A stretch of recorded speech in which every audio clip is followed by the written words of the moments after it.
I'm Joane Chamberlain, physical therapist and manual therapist.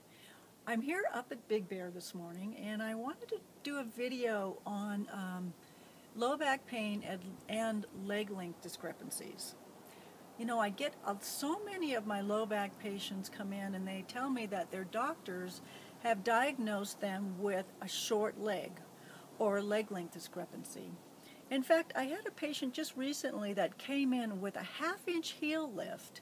That's a really big heel lift in her shoe, and she had been improperly diagnosed with a short leg because actually she had a functional short leg because of her unstable pelvis. And I wanted to kind of explain to you how that happens, but this patient was experiencing more pain, more symptoms, and more dysfunction and degeneration in her hip as a result of wearing that lift that was unnecessary. So I wanted to go in this morning and look at the model and show you how that functional leg length discrepancy happens when you have an unstable pelvis. So let's go inside and look at the model. Hi, here we are next to the model here that shows the pelvis and the spine and the hip. And as you can see, this is the front part of the model. In the back part of the model in the pelvis, this is the sacroiliac joint.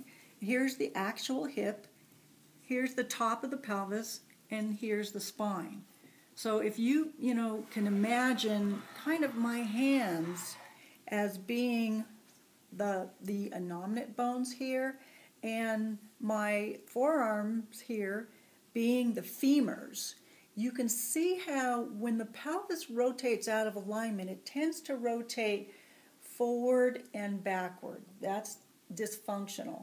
The dysfunctional movement in the pelvis, which is so common and to create low back pain and problems. So if you can imagine my hands, and this is the pelvis moving out of alignment, and you can see that when the pelvis rotates forward and backward, you can see how it creates a leg length discrepancy. Can you see how my forearms are moving up and down as the pelvis rotates into that abnormal position?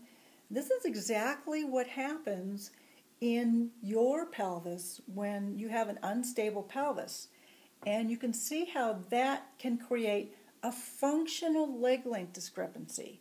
So what you want to do is make sure when you're thinking about putting a lift in your shoe and you've been diagnosed by your healthcare professional as having a short leg, you want to make sure that that healthcare professional has ruled out that pelvic component, because you do not want to have a functional leg length discrepancy and have a heel lift put in the bottom of that functional leg length discrepancy and support the pelvis and the femur in the unstable, unnatural position with a lift, because all you're going to do is create more pain, more dysfunction, more degeneration in the lumbar spine and the hip. So it's really important that you make sure that you level and stabilize your pelvis.